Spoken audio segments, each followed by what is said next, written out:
Hello, welcome back to my channel, and hello if you're new. My name is Leja, you can call me Lay, and it's been such a long time since I filled in my room. But anyways, just had a maintenance day, just wanted to hop on and kind of talk about this because originally I had a plan to kind of like tailor in and do a podcast episode, but then I realized not a smart idea and I need a little more time to readjust my posting schedule. So I'm probably going to not post a podcast episode. As I'm recording this, it is April 1st and a Monday. So happy, so excited to talk about this.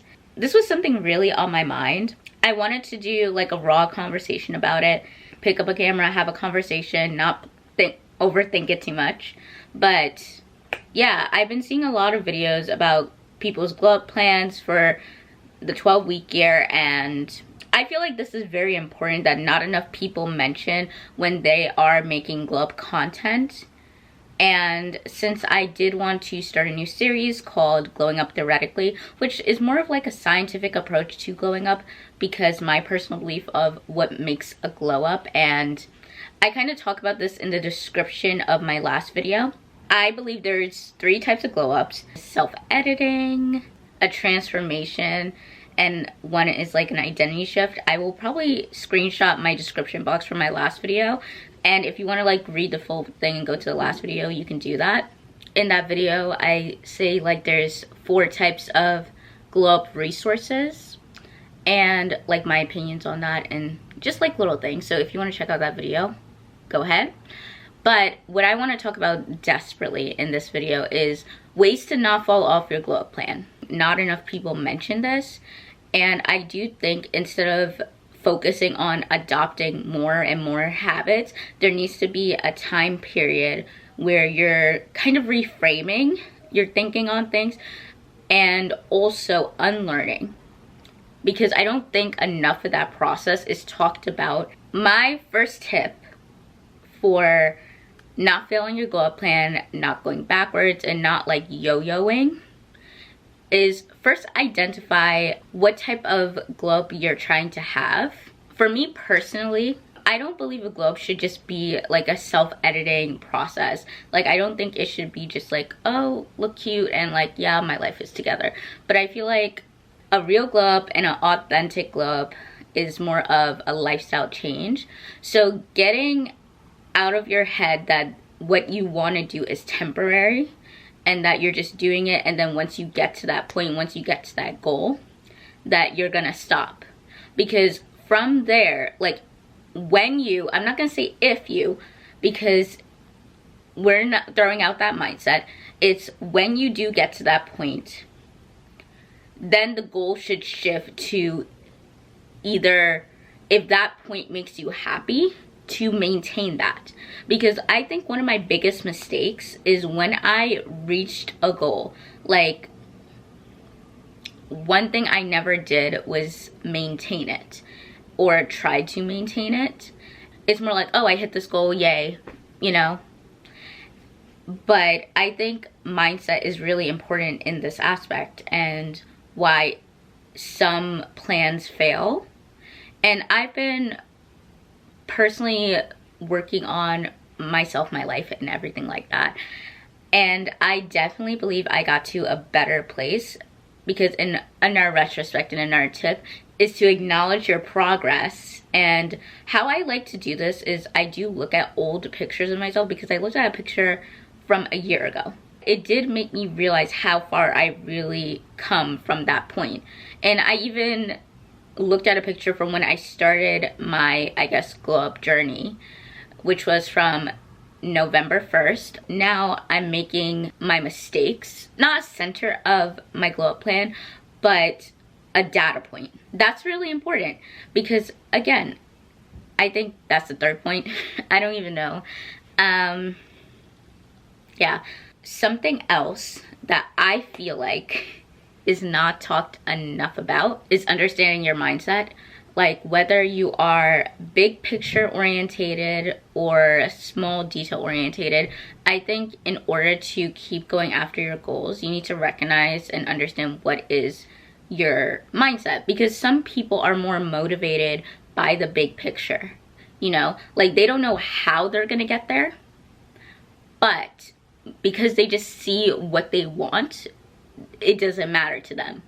They just keep doing random things, throw things in the air, take risks, and sometimes they do get to that point, and sometimes they realize like that goal is not what they necessarily wanted, and they readjust and they're happy with it.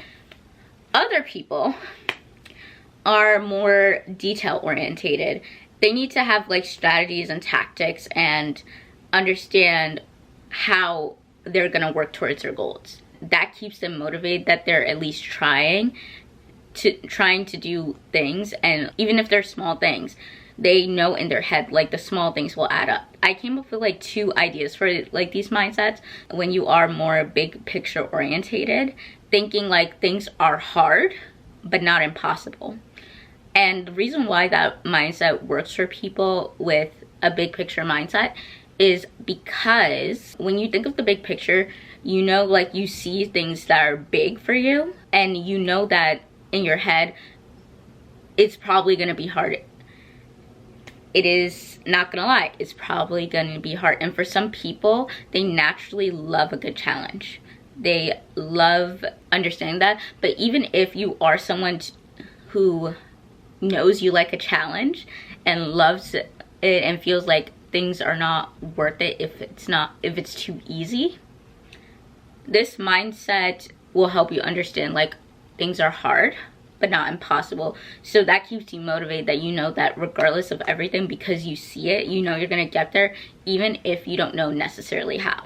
While a small detail person, like a person who needs like the details and like needs more of a progression points instead of an overall big picture of what their life is going to look like, because sometimes those people cannot think of the big picture. Sometimes they get overwhelmed thinking about a big picture, because then they get caught up in the how they're going to do it instead of just doing things, you know? So if you're like that, I think like the best mindset for you is, as long as I'm trying, things will get easier. That means you can acknowledge like things are not as easy as you would hope for, but as long as you are trying and consistently trying, that you can keep pushing forward and doing little things to get there. I don't know if that helps anyone, but that's, both of those mindsets help me, because I'm more of like in between, because I am detail orientated. Also, that kind of puts me in a trap, you know? So I am trying to be more fluid and like kind of just vibe with the big picture, but I'm also trying to be a little more practical in the sense of like the little ways I can develop. Depending on the day, if you're like me, one mindset will be better for you than the other. Or if you are completely one way and completely another way, maybe just lean towards one. I also remembered what I want to talk about, because when I was like, okay, let me just film this video, this is something I was really like in my head, that you need to have a period, an experimental period. Because I do think one of the biggest mistakes people do is they expect themselves to kind of jump into, and some people could do it. I'm not gonna say like everyone is one way, and you know, because again, my opinion, that is kind of the low insight of glow up content. And I do like talking glow ups, I do like talking beauty, and I do like talking science. So if any of those interest you, hit the subscribe button, you know, if you want. It would make me happy. But yeah, like I was saying, expectations, because sometimes when we set out to make our glow up plan, we make it more intense than what we can handle, and we expect way too much and put so much pressure on ourselves to a point where it's kind of inevitable that we fail. But failure doesn't have to be a bad, it's kind of inevitable that we fail, but if you have a strong resistance to failure, that it doesn't discourage you to keep going, then by all means, fail hard, fail fast. But if you're someone who is still learning to build your resistance to failure, a good idea is to look at a time period and to have an experimental period. So that means you know you're gonna fail. You know that it's probably not gonna work out the way you want, but it's also okay that it doesn't, because you know that you'll find what works for you. I was doing the 12-week year. I talk about it a bit in a couple videos down, but one thing I did this time of actually trying to do it is that I made sure that I knew that year 1 was going to be an experimental time. And the thing is, everyone's experimental time is going to differ on what they're actually doing, because I do think the bigger something is and the more you have to unlearn from it, the longer it's going to take to have an experimental time. Because I do think when people give advice, they do come from a place of, like, for example, some people are not like beginners in their fitness journey. So yeah, they already had times where they struggled, they weren't sure how to keep going, so they know how to like kind of bounce back faster than a person who is, I don't know, like for example, if you are someone and you're trying to, I guess, adopt a different lifestyle for yourself, maybe like one of the points you have to get better at is nutrition. How you grew up is either you grew up in an environment where if you weren't allowed to have like leftovers, for example, and you had to eat everything and not make things go to waste, because that was a sign to your parents of being ungrateful, or that you had to eat so rapidly. Let's say you had multiple siblings. That's not my experience, but maybe that's yours. And if you have like multiple siblings and food was kind of scarce in the house and you had to eat things as fast as possible just so you know you had food, you have to unlearn those behaviors. Those behaviors take so much time to unlearn as an adult. And maybe you never had to cook for yourself and you want to be healthier, but the reason why it's so hard for you, because I do think, I was like watching a video the other day, right? And it was talking about like comparing on a level of different like foods that are like the same caloric intake, but like of different like densities, if that makes sense. So a lot of the comments were talking about like things like pricing and stuff like that. And I found that interesting because I spend less money on healthier food now, but I have the time to cook and prepare that food. And I also had time to figure out what works for me in terms of healthier food. Like for example, some people, they need to cook their vegetables to eat them. I'm the opposite, where I prefer raw vegetables, and if I have to cook something, I don't like it.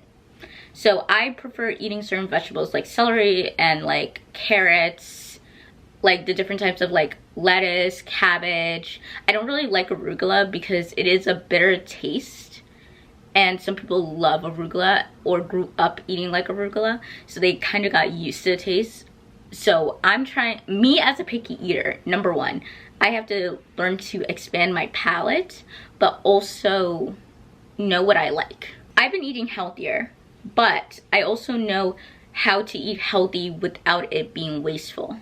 Because I do think healthy food does expire faster, and that's why some people do in turn buy more processed food, or they don't really have time because of their very busy schedules, and a lot of their time is like used to commute or something like that, and in order to save time when they get home, they buy food out.